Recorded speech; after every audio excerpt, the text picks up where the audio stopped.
ನಮಸ್ಕಾರ everyone. So ಇದು ಬಂದು ಥರ್ಸ್ಡೇ ವ್ಲಾಗ್. ಇವತ್ತು ವ್ಲಾಗ್ನ ಸಾಯಿಬಾಬಾ ದೇವಸ್ಥಾನದಿಂದ ಸ್ಟಾರ್ಟ್ ಮಾಡ್ತಾ ಇದ್ದೀವಿ. ಈ ಪ್ಲೇಸ್ಗೆ ಬಂದರೆ ತುಂಬ ರಿಲ್ಯಾಕ್ಸ್ ಅನಿಸುತ್ತೆ, ಮೈಂಡ್ ಕಾಮ್ ಆಗುತ್ತೆ, ಡೇ ಆಟೋಮೆಟಿಕ್ ಆಗಿ ಸ್ಲೋ ಆಗಿ ಸೆಟ್ ಆಗುತ್ತೆ. ಟೆಂಪಲಿಂದ ಮನೆಗೆ ಬಂದಾಗ ಮನೆ ಹತ್ರ ಒಂದಿಷ್ಟು ಹೂವು ಸಿಕ್ತು.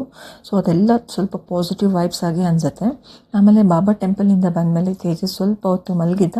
ನನಗೂ ಸಹ ಐಸ್ ಸ್ಟ್ರೈನ್ ಆಗಿತ್ತು. ಸೊ ಅವನ ಜೊತೆ ನಾನು ಹೈ ಡ್ರಾಪ್ಸ್ ಹಾಕ್ಕೊಂಡು ಸ್ವಲ್ಪ ಹೊತ್ತು ರೆಸ್ಟ್ ಮಾಡಿದೆ.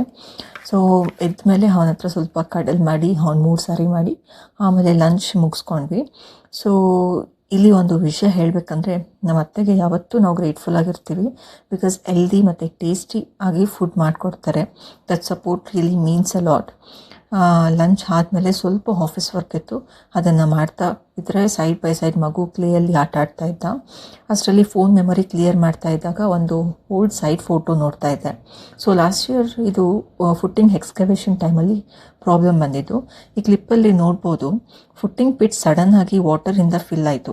ಫಸ್ಟ್ ನಾರ್ಮಲ್ ಸೀಪೇಜ್ ಅಂತ ಅಂದ್ಕೊಂಡ್ವಿ, ಆದರೆ ಲೇಟರ್ ಗೊತ್ತಾಯಿತು ಅದು road side sanitary pipeline leakage ಆಗಿದ್ದು ಡೈರೆಕ್ಟಾಗಿ ಸೈಟ್ಗೆ ಬರ್ತಿತ್ತು ನೀರೆಲ್ಲನೂ. ಈ ಥರ ಸಿಚುವೇಶನ್ ಬಂದರೆ ಫಸ್ಟ್ ವಾಟರ್ ಸೋರ್ಸ್ ಸ್ಟಾಪ್ ಮಾಡಬೇಕು, ಲೀಕ್ ರಿಪೇರ್ ಮಾಡಿಸಿ, ಮತ್ತು ಸಾಫ್ಟ್ ಆ್ಯಂಡ್ ಸಾಯಿಲ್ ರಿಮೂವ್ ಮಾಡಿ, ಫ್ರೆಶ್ ಸಾಯಿಲ್ ಹಾಕಿ ಪ್ರಾಪರ್ ಕಾಂಪ್ಯಾಕ್ಟೇಷನ್ ಮಾಡಿ, ಮತ್ತು ಏರಿಯಾ ಕಂಪ್ಲೀಟಾಗಿ ಡ್ರೈ ಆದಮೇಲೆ ಮಾತ್ರ PCC ಮತ್ತು ಕಾಂಕ್ರೀಟ್ ವರ್ಕ್ ಸ್ಟಾರ್ಟ್ ಮಾಡಬೇಕು. ಕನ್ಸ್ಟ್ರಕ್ಷನಲ್ಲಿ ಈ ಥರ ಎಲ್ಲ ಕಾಮನ್ ಆಗಿ ನಡೀತಾ ಇರುತ್ತೆ. ಸೊ ಇದು ಒಂದು ಭಕ್ತಿ, ರೆಸ್ಟ್, ವರ್ಕ್, ಲರ್ನಿಂಗ್ ಮತ್ತು ಮದರ್ಹುಡ್ ಎಲ್ಲ ಮಿಕ್ಸ್ ಆದ ಒಂದು ಸಿಂಪಲ್ ಥರ್ಸ್ಡೇ. ನಿಮಗೆ ಈ ವ್ಲಾಗ್ ಇಷ್ಟ ಆಗಿದ್ರೆ ಲೈಕ್ ಮಾಡಿ, ಶೇರ್ ಮಾಡಿ, ಸಬ್ಸ್ಕ್ರೈಬ್ ಮಾಡಿ. ನೆಕ್ಸ್ಟ್ ವ್ಲಾಗಲ್ಲಿ ಸಿಗೋಣ. ಬಾಯ್, ಟೇಕ್ ಕೇರ್.